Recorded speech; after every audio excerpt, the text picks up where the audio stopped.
जी नमस्कार, मेरा नाम सरोज कुमार और मैं स्वस्थ मानव स्वस्थ विचार मिलकर बनाए स्वस्थ संसार के तहत बहुत सारे क्लिप्स वगैरह यूट्यूब पे डाल रहा हूं। आशा है कि आप लोगों को अच्छा लगता होगा और आप लोग सब्सक्राइब और लाइक भी कर रहे हैं लगातार और हमें इससे बहुत बल मिल रहा है, तो ये बहुत बहुत धन्यवाद।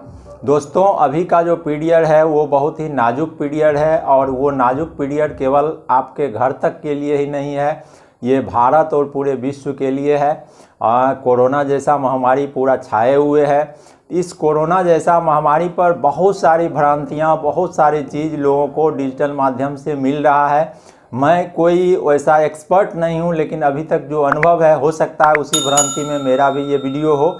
हम ये दावा नहीं कर सकते हैं कि हम जो भी कह रहे हैं वो आपको 100% सत्य कह रहे हैं। तो इसके जो विशेषज्ञ हैं, हमेशा कोई भी फार्मूला यदि आपको दुविधा लग रहा है तो उसके विशेषज्ञ से मिलना होता है और विशेषज्ञ के मुताबिक हम लोग अपने आप को ये जज करते हैं कि हम सही बोले या उसको हम गलत बोले। तो यहाँ तक सारी बात सही है। अब हम आप लोगों से ये कहते हैं कि आप लोग कृपया ब्लेमिंग नेचर छोड़ दीजिए। तो एक घर चलाना लोगों को संभव नहीं होता है, वो और देश चला रहा है, चाहे वो पक्ष का सरकार हो विपक्ष का सरकार हो। हम लोगों के हाथ में क्या है वो चीज़ हमेशा ध्यान देना है कि मेरे हाथ में क्या है, हम क्या परिवर्तन ला सकते हैं। तो और अभी से ब्लेमिंग नेचर छोड़िए और पुराने संस्कृति को याद कीजिए कि पुराने संस्कृति में लोग कितना आपस में दूरी बनाए रहते थे, कौन किसके क्या अदब करते थे, और वो सारी स्थिति सारी चीज़ अब पुनः फिर दोहराने वाली है। परिवर्तन हो रहा है, इस परिवर्तन को लोग स्वीकारने के लिए तैयार नहीं हो रहे हैं।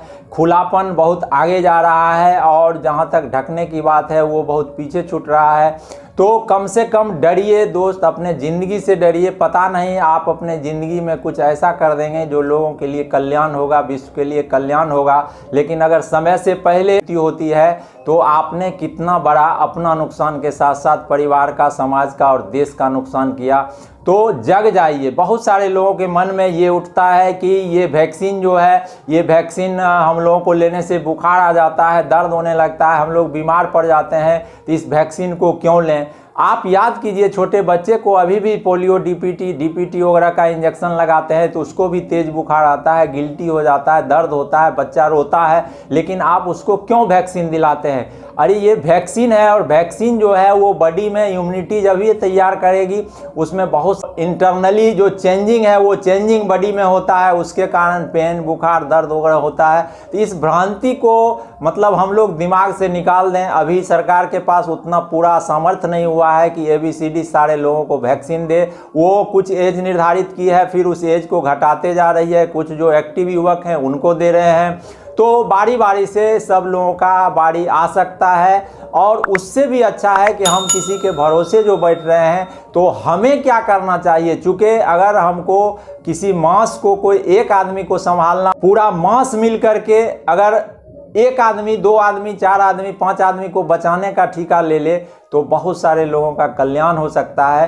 तो ये ब्लेमिंग नेचर छोड़िए और वैक्सीन जो सरकार के तरफ से जो सुविधा है वो सुविधा को अप्लाई कीजिए। अपने घर में रहिए, घर में आप सुरक्षित रहेंगे। बहुत ज़रूरी काम है आप घर से निकलिए, अन्यथा घर से आप नहीं निकलिए। 1-2 किलोमीटर अगर आपको चलना है तो आप प्रयास कीजिए कि हम पैदल जाएं, अकेले जाएं, मास्क लगा के जाएं। हो सकता है कि अगला आदमी को बीमारी हो या नहीं हो सकता है आपको नहीं पता है कि आपको बीमारी हो या नहीं, तो आपके माध्यम से दूसरे को भी नहीं फैले और दूसरे लोगों के माध्यम से आपको भी फैले।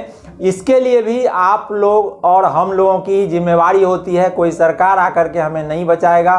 तो हम सारे तमाम लोगों से ये आग्रह करते हैं जो इस कोरोना पीरियड में डॉक्टर लोग भी ड्यूटी कर रहे हैं, पुलिस लोग व्यवस्था को बढ़िया बनाए में लगे हुए हैं, सारे व्यवस्था को कोऑपरेट करें। आपका ब्रेन बहुत तेज चलता है, लेकिन तेज चलने वाले ब्रेन को ही साइंटिस्ट के रूप में नौकरी दिया जाता है। साइंटिस्ट लोग खोज में लगे हुए हैं, कोरोना का क्या आकार प्रकार है इसके खोज में भी दिन रात लगे हुए हैं। ये DNA में मिलेगा, RNA में मिलेगा, क्या मतलब वो सारा खोज की चीज़ है। जो खोज की चीज़ हम लोग अपने हाथों में ले लेते हैं और गलत सही कमेंट करते हैं। तो जो जिसका डिपार्टमेंट है उस डिपार्टमेंट को वो चीज़ करने दीजिए। आप लोग आराम से आप अपना क्या कर सकते हैं इसका ध्यान रखें। बेवजह भीड़ में नहीं जाएं, बेवजह फचाफच बात करते जा रहे हैं, आपसे ड्रॉपलेट उड़ रहा है, ये सारी चीज़ों से आप बचिए। और बचने से आप इस रोग को फैलने नहीं देने में आप कारगर हो सकते हैं। तो फैमिली में रहिए। हमेशा आदत होता है बाहर से आए, गुस्साए आए, भूख लगा हुआ है, हमने खाना ऑर्डर किया, घर के लोग तो उसको मेंटेन कर रहे हैं, लेकिन हम आए और धड़ाक से बिना धोए कुछ छू दिए, कुछ चीज़ हाथ लगा दिए, कुछ ये सब जो आदत है, ये आदत पुराने ग्रंथों वगैरह सारे चीज़ों में बताया गया है कि हम लोग हमेशा स्वच्छ और साफ़ सुथरा रहें और वातावरण को साफ़ सुथरा बनाएं। और वो चीज़ को भूलते जा रहे हैं। हम लोगों को पता नहीं होता है कि इस हाथ से हम क्या क्या छू के आए हैं और फिर हम उस भोजन को करने लगते हैं। तो अपने हाथ को बढ़िया से सैनिटाइज कीजिए, आप मास्क हमेशा लगाइए। बहुत लोगों को ये होता है कि ये तो बहुत सारे कंपनी का बिजनेस बढ़ाने के लिए सरकार ऐसा कर दी और बिजनेसमैन का सरकार है और ये मास्क वाले कंपनी को, सैनिटाइजर बनाने वाले कंपनी को अमीर बनाने का काम कर रही है और हम लोगों को बेवकूफ़ बना रही है। ये सोच भी हम लोगों को निकालना होगा। आप देखिए कि मास्क और सैनिटाइजर आज आपको कहा जा रहा है, इससे पहले घर में जितना भी यूज सामान कर रहे हैं, क्या उसमें आप बेवकूफ़ नहीं बन रहे हैं क्या?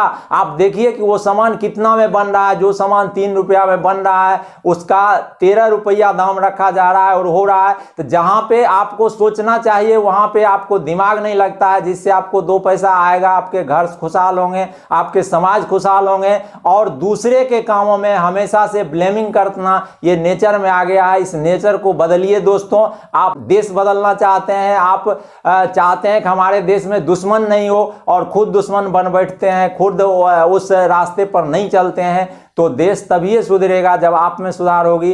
Thank you. मेरा कोई शब्द यदि आप लोगों को कष्ट लगा होगा, हो सकता है तो मुझे आप माफ़ करेंगे, लेकिन जो हकीकत है आज हमसे बर्दाश्त नहीं हुआ।